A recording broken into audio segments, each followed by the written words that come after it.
O Red Bull Bragantino tem um ataque mais positivo do Campeonato Paulista. Nesse vídeo eu vou falar sobre os segredos, as ideias e como funciona esse ataque do Massa Bruta.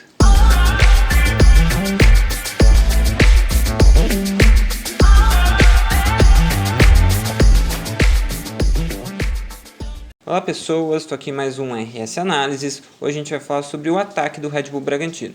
Mas antes deixa eu passar e falar dos nossos patrocinadores. A gente tem o patrocínio da Farma Souza, da Fatec, da Oregon e da RV Sistema de Segurança. Então é isso, o vídeo de hoje falando sobre o ataque. O Red Bull Bragantino em 11 jogos já marcou 18 gols. É o ataque mais positivo entre todos os clubes da primeira divisão do Campeonato Paulista. E o Bragantino tem mostrado algumas qualidades interessantes nesse ataque. O ataque teve, desses 18 gols, 13 deles em jogadas com assistências. O que quer dizer isso? Quer dizer que os gols acabam acontecendo antes de algum jogador do Bragantino receber um passe ou um cruzamento de um companheiro.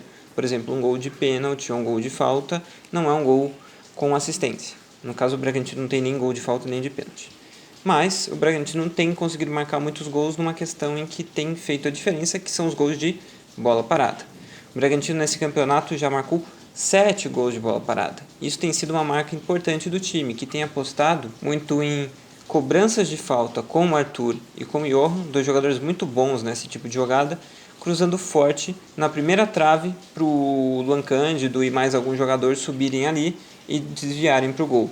Tem gols com o Luan Cândido, tem gols com outros jogadores e tem também o último que foi com o Natan. Natan marcando o primeiro gol pelo Massa Bruta e subindo ali para ser mais um jogador para brigar por essa bola cruzada e tentar marcar um gol de cabeça. Isso tem sido muito importante porque o Bragantino tem tido jogos complicados em que ele tem que ser o protagonista. O Bragantino jogando o Campeonato Paulista, ele vai ter que ser o protagonista na maior parte dos jogos, porque fora os times da primeira divisão, né, Palmeiras, Corinthians, São Paulo e Santos, o Bragantino é um time de primeira divisão contra um time de segunda, terceira ou até sem divisão. E esses jogos costumam ter o time adversário se fechando e obrigando, entre aspas, o Bragantino a ter que ter mais posse, a ter que tomar conta dos jogos. Então, isso faz com que o Bragantino tenha menos chances de jogadas de transição para poder marcar um gol. Coisa que o Bragantino gosta de fazer e sabe fazer muito bem, só que no Campeonato Paulista só marcou 2 gols em transições ou em contra-ataques, como você preferir. Não que transição seja contra-ataque, mas aqui no caso eu estou falando que gols em contra-ataques ou em transições, que seriam logo depois de retomar a bola do adversário, só saiu 2 vezes. Um deles contra o São Paulo, como você deve lembrar, uma bola ali roubada do Arthur nos pés do Miranda e acaba saindo o gol. Então o Bragantino tem marcado gols de que forma? Tem marcado gols em cruzamentos. O Bragantino nesse Campeonato Paulista marcou 12 desses 18 gols em cruzamentos. Você pode ver que o time nem cruza tantas vezes assim, mas isso tem sido importante para encontrar os gols, né? O Bragantino acerta só em média 4.1 cruzamentos por jogo, né? Só 4.1 dá certo, o que é 18% dos cruzamentos, mas eles têm dado gols para o Bragantino, né? Alguns desses gols são em bolas de cruzamentos em bolas paradas, né? Como eu contei antes, que o Bragantino marca muitos gols em bolas paradas, né? E muitos deles em cruzamentos, mas também em jogadas de campo, né? O Bragantino marca gols assim porque ele inverte o lado da jogada para deixar o jogador no 1 contra 1, ou ele cruza procurando um jogador que se movimentou bem na área e encontrou espaço.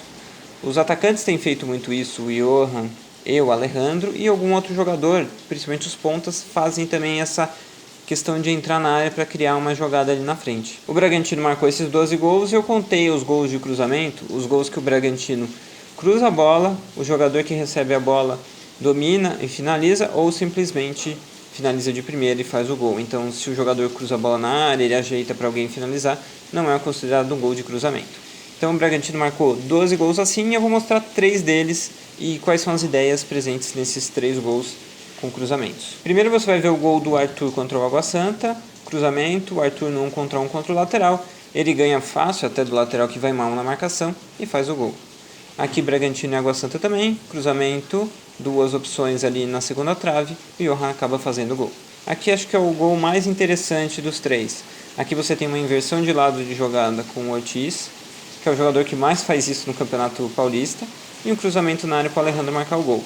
Então ele tem essa opção de passe do lado e também tem o jogador já se movimentando para receber a bola no ataque. A bola inverte, vai para a esquerda, o jogador tem tempo de dominar a bola, cruzar na área e depois de fazer outro desmarque, o Alejandro cabeceia e marca o gol do Bragantino. Então nessa jogada dá para você ver muito bem a movimentação do time para inverter o lado da jogada. O Bragantino é o segundo time no campeonato que mais usa bolas longas, inversões de lado de jogada. O Bragantino faz isso em média 33 vezes por jogo, o que faz dele o segundo time, só o Palmeiras está na frente, mas por pouca diferença. Isso é uma coisa que o Bragantino já fazia na última temporada, mas agora tem sido importante para criar jogadas ofensivas quando você pega defesas mais fechadas. Você procura o jogador ficar no 1 contra 1 ou um cruzamento na área para o jogador finalizar uma boa jogada, mas daí já num cruzamento, não numa inversão. E isso tem sido muito importante para o Bragantino criar as suas chances de gol. O Bragantino, além de ter o melhor ataque, é o time que mais cria chances. Já tem 25 chances claras nesse campeonato, segundo o SofaScore. Mas também perde muitas chances, Perdeu 15 dessas 25, o que faz com que o time ainda tenha onde evoluir e consiga marcar ainda mais gols. Acertou 6 vezes a trave, finaliza mais ou menos 15,3 por jogo, então é um time que tem ido muito bem no ataque. Acho que tem alguns problemas maiores na defesa, coisas que o Bragantino tem tempo e vai se preocupar em melhorar, mas na questão do ataque o time tem evoluído, vai se firmando como time. Acho que ainda falta para o time um pouco mais do Ítalo, O Ítalo é um cara que cria muitas chances para o ataque do Bragantino, ele faz movimentações muito interessantes, cria espaços em que normalmente o time não cria com outros jogadores. Ele ainda não está bem nesse início de temporada, então o Bragantino não tem marcado gols com essa presença, essa influência do Ítalo.